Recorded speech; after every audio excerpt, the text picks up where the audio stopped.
This is Optimal Living Daily, episode 1153, 3 Ways I Use Technology to Find Happiness by Brendan Kane with NirAndFar.com. And I'm Justin Malik, your personal narrator, reading blogs to you mostly, but sometimes books, anything that I think will help you optimize your life.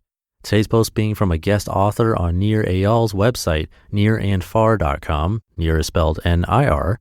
Before we get to it, thank you to UCI's continuing education programs. They have a wide range of programs from business to IT, finance, healthcare, law, and more, and over 60 convenient certificates and specialized studies programs on campus and online for the working professional looking for career advancement and personal enrichment. Check out UCI's continuing education program. Spring quarter is coming up and registration is open. Visit ce.uci.edu/podcast to learn more. That's ce.uci.edu/podcast to learn more. For now, let's get right to it as we optimize your life. 3 Ways I Use Technology to Find Happiness by Brendan Kane with NirAndFar.com. We all have the power to change our lives and find happiness. I know this because I found ways to reprogram my inner circuitry and change my perspective of the world to ultimately find happiness. A few simple steps inserted into my daily routine dramatically improved my life and helped me feel more happy, joy, and fulfillment. Surprisingly, many of my new rituals were made possible using the technology I carry with me every day. Think big. Quote, because the people who are crazy enough to think they can change the world are the ones that do. Steve Jobs. I was trained to think small and seek comfort rather than risk. From an early age, many of us are told to think realistically and to leave the big, audacious ideas to people with more experience and resources.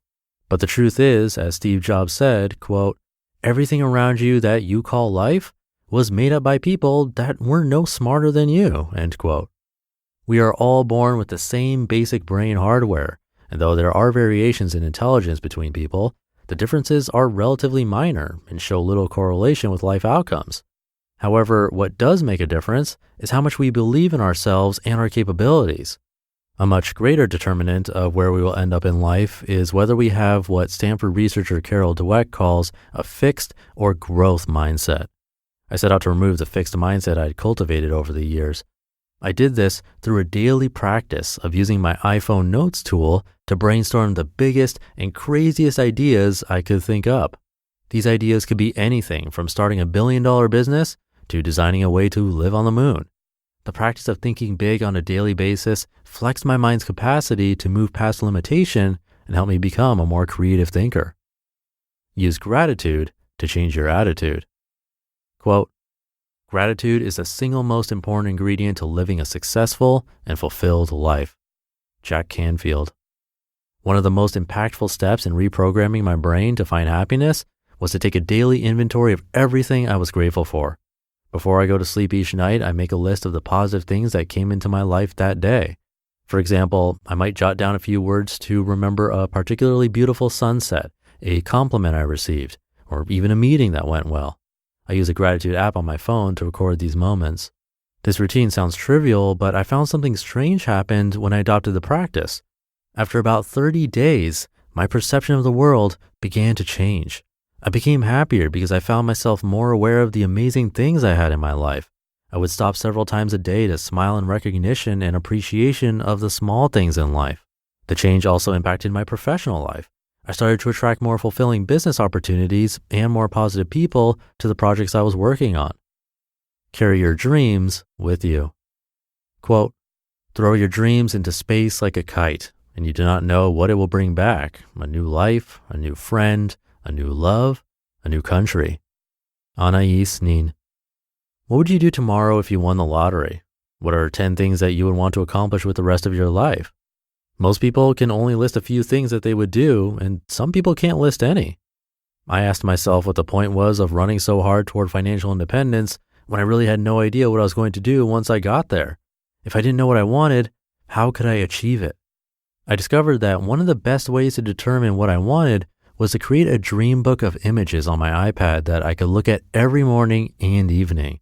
I gathered a list of images that represented the things I wanted most in life and I put images representing them on my iPad and iPhone.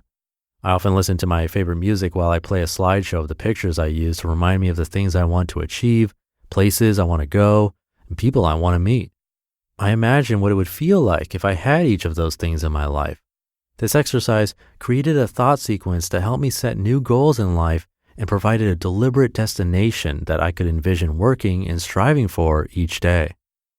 Perception is reality. Einstein said, quote, "Reality is merely an illusion, albeit a very persistent one," end quote. Indeed, we are highly influenced by the way we see things. Changing the direction of our lives seems difficult because many of us have been conditioned to believe it is not possible.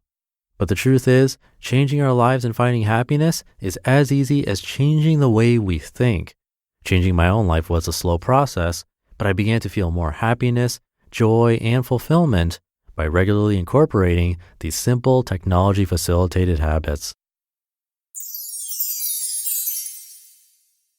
You just listened to the post titled 3 Ways I Use Technology to Find Happiness by Brendan Kane with NirAndFar.com.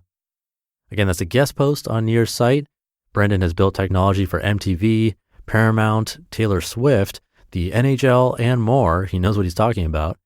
And a big thank you to UCI for sponsoring this episode, specifically the University of California, Irvine's continuing education programs. We're all about learning here, and this is perfect because I attended UCI along with my sister and brother who both graduated from there, and their continuing education programs are impressive. You can advance your career in as little as 6 months. Taught by expert instructors with industry experience, they have over 60 convenient certificates and specialized studies programs on campus and online, designed for the working professional who seeks career advancement and personal enrichment.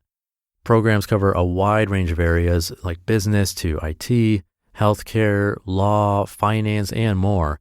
And online courses offer flexibility, but you also get to collaborate with your peers. It's a real immersive online classroom experience, which I think is super important.